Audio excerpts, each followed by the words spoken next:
Bonjour, alors imagine un peu ça. Si je te disais que le secret pour ne plus avoir peur du regard des autres, eh bien, ce n'est pas de faire comme si on s'en fichait. Sérieusement, imagine 2 minutes. Tu peux prendre tes décisions, les grandes comme les petites, sans cette petite voix agaçante qui te susurre « Mais qu'est-ce qu'ils vont penser de moi ?» Tu veux changer de job? Eh bien, tu le fais. Cette vidéo Insta ou TikTok que tu n'oses pas poster, eh bien, tu appuies enfin sur publier. Cette tenue un peu dingue qui te plaît, eh bien, tu la portes fièrement. Dire non à ton pote sans te sentir coupable? Yes. La plupart des gens pensent que la solution, c'est de se forcer à ignorer ce que les autres pensent. Comme si on pouvait construire un mur mental et hop, terminé. Mais franchement, c'est voué à l'échec. Tu sais pourquoi? Parce que cette peur, elle est gravée en nous depuis la préhistoire. Essayer de la faire taire juste avec sa volonté, c'est comme vouloir arrêter une vague avec ses mains.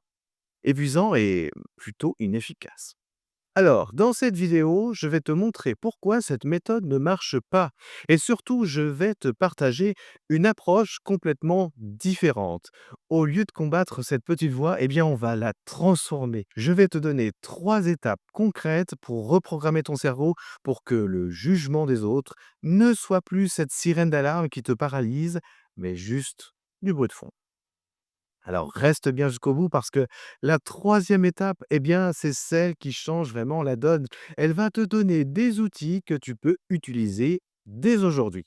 Alors c'est parti pour ta nouvelle liberté. Bon, avant de résoudre le problème, il faut comprendre d'où il vient. Cette peur du regard des autres, ce n'est pas parce que tu es trop sensible ou je ne sais quoi. C'est un héritage. Un héritage qui vient de loin, très loin. Pendant des milliers d'années, nos ancêtres ont survécu en groupe. Être accepté par sa tribu, ce n'était pas juste sympa, c'était vital. Se faire rejeter est égal exclusion égale mort assurée. Du coup, notre cerveau a développé un système d'alarme ultra performant pour détecter le moindre signe de rejet social.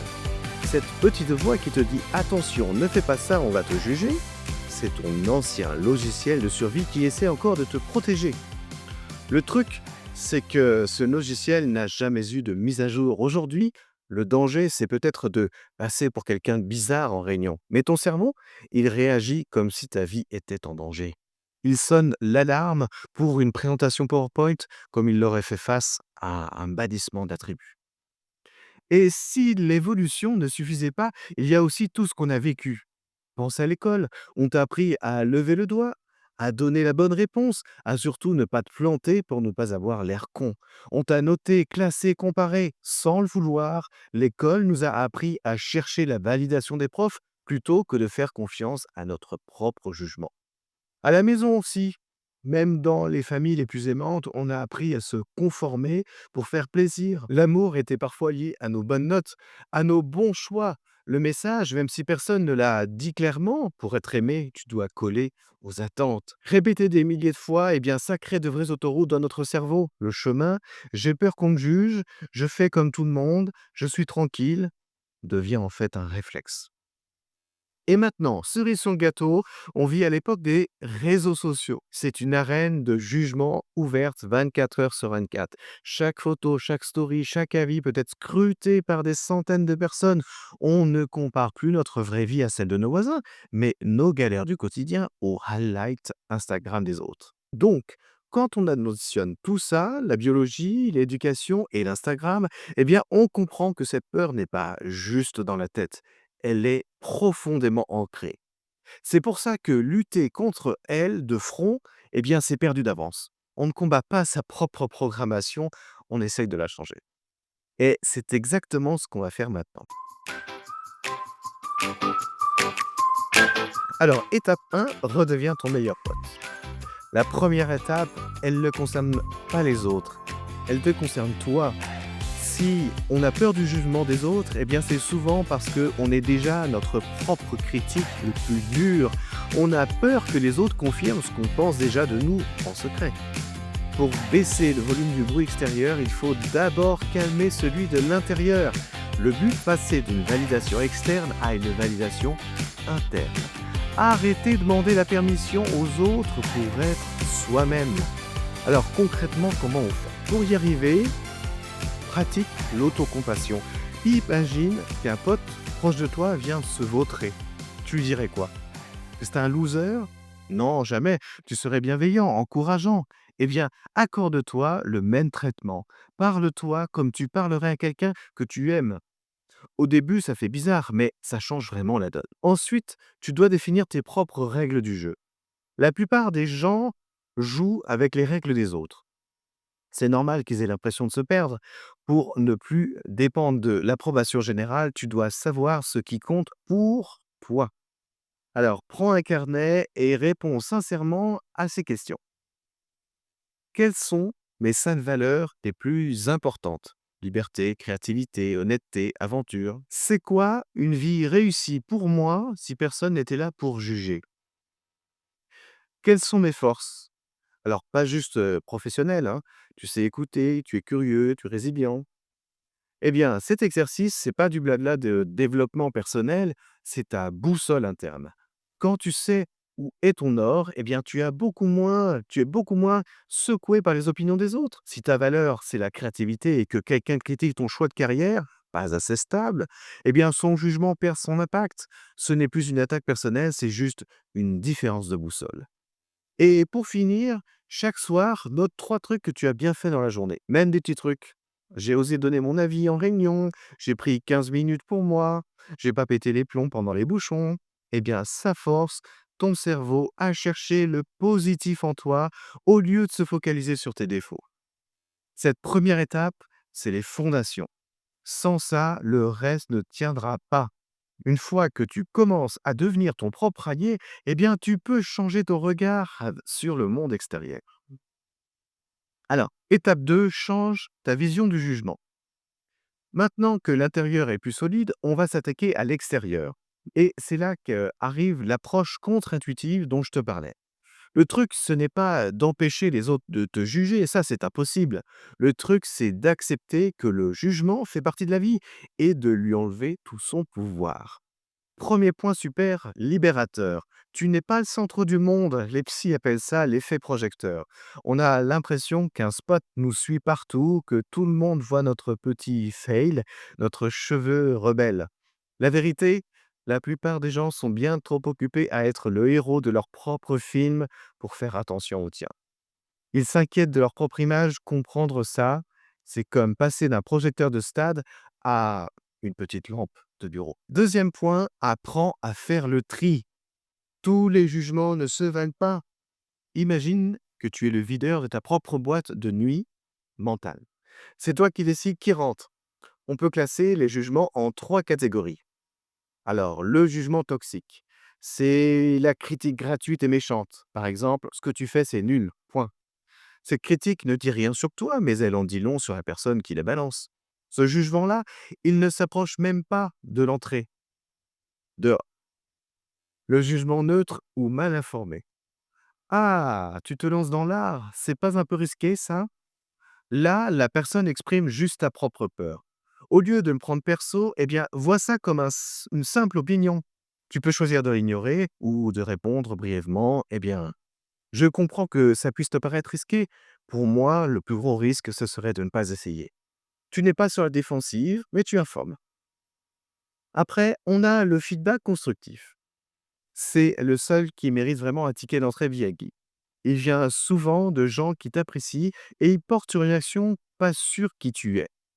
Ta présentation était top, mais tu parlais un peu trop vite à la fin, on a du mal à te suivre. Ça, c'est de l'or en barre. Ce n'est pas un jugement sur ta valeur, c'est une info utile pour t'améliorer. Alors, faire ce tri change tout, tu analyses et tu décides. Dernière technique super efficace, la prise de recul. Quand tu sens la peur du jugement monter, eh bien, imagine que tu sors de ton corps et que tu te regardes de l'extérieur, comme au cinéma. Observe la scène, toi, l'autre personne, rien que ça. L'intensité émotionnelle, elle chute. Tu n'es plus l'acteur principal du drame, mais un spectateur. Tu peux analyser plus calmement. Tiens, je stresse. La personne en face fronce les sourcils. Est-ce qu'elle me juge ou est-ce qu'elle réfléchit juste? Ça crée un espace entre le regard de l'autre et ta réaction de panique. Et ça te redonne le contrôle. En faisant ça, tu ne supprimes pas le regard des autres, tu le rends insignifiant. Ce n'est plus une menace, c'est juste une info. Et la plupart du temps, une info dont tu n'as même pas besoin. Alors, étape 3, eh bien, tu passes à l'action et tu reprends le pouvoir. Alors, la théorie, c'est vrai que c'est cool, mais la vraie liberté, on la gagne dans l'action. C'est là qu'on va affronter la peur, mais pas en sautant d'une falaise, mais en descendant une échelle, par exemple, marche par marche. Cette méthode est redoutable parce qu'elle reprogramme le cerveau par l'expérience. Alors, le principe, c'est l'exposition progressive. Tu vas te mettre volontairement dans des situations qui te font un peu peur, mais si doucement que ton cerveau a le temps de comprendre qu'en fait, tout va bien. Construis ton échelle du courage.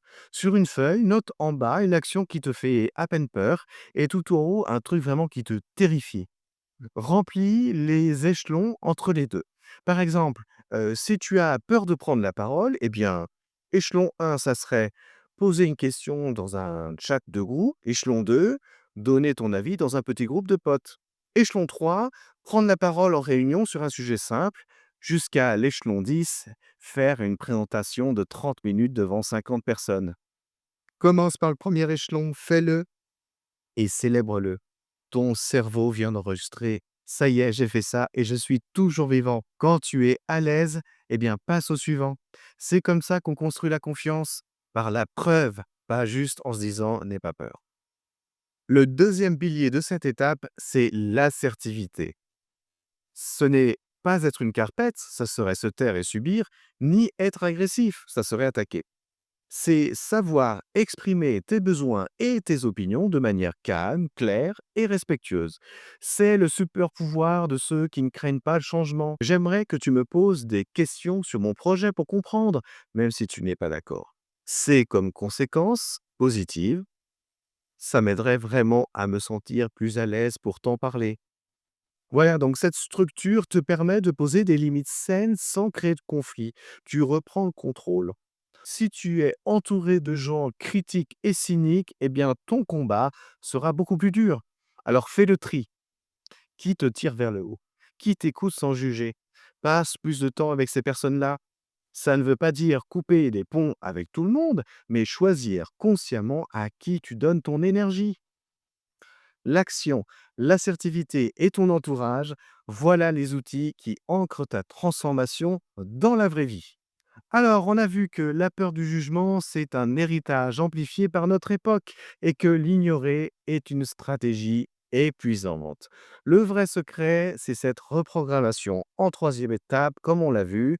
Étape 1, redeviens ton meilleur pote, tu deviens ta propre source de validation. Étape 2, change ta vision du jugement, tu apprends à faire le tri dans tes opinions, dans les opinions qu'on te donne.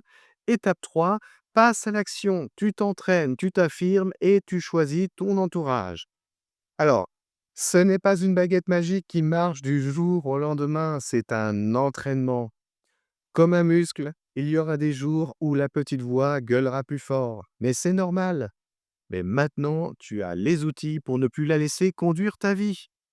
La liberté, ce n'est pas de ne plus jamais avoir peur, c'est d'avoir peur et de le faire quand même. C'est de savoir que ta valeur ne dépend pas des applaudissements des autres, mais de ton alignement avec tes propres valeurs.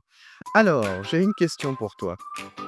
Imagine que demain, tu te réveilles et que cette peur a complètement disparu. Quelle est la toute première chose que tu ferais? Cette action que tu repousses depuis des semaines, des mois, voire des années. Écris-la en commentaire pour t'engager, mais aussi pour inspirer les autres. Je lancerai ma chaîne YouTube, j'inviterai cette personne, je m'inscrirai à ce cours de théâtre. Tu verras en lisant les autres que tu n'es pas seul dans cette galère. Si cette vidéo t'a aidé, eh bien abonne-toi pour ne pas rater les prochaines et partage-la avec quelqu'un qui en a besoin. Rappelle-toi, ta vie, c'est ta scène. Ne laisse personne d'autre écrire le script à ta place. Prends le stylo et commence à écrire ton histoire dès aujourd'hui.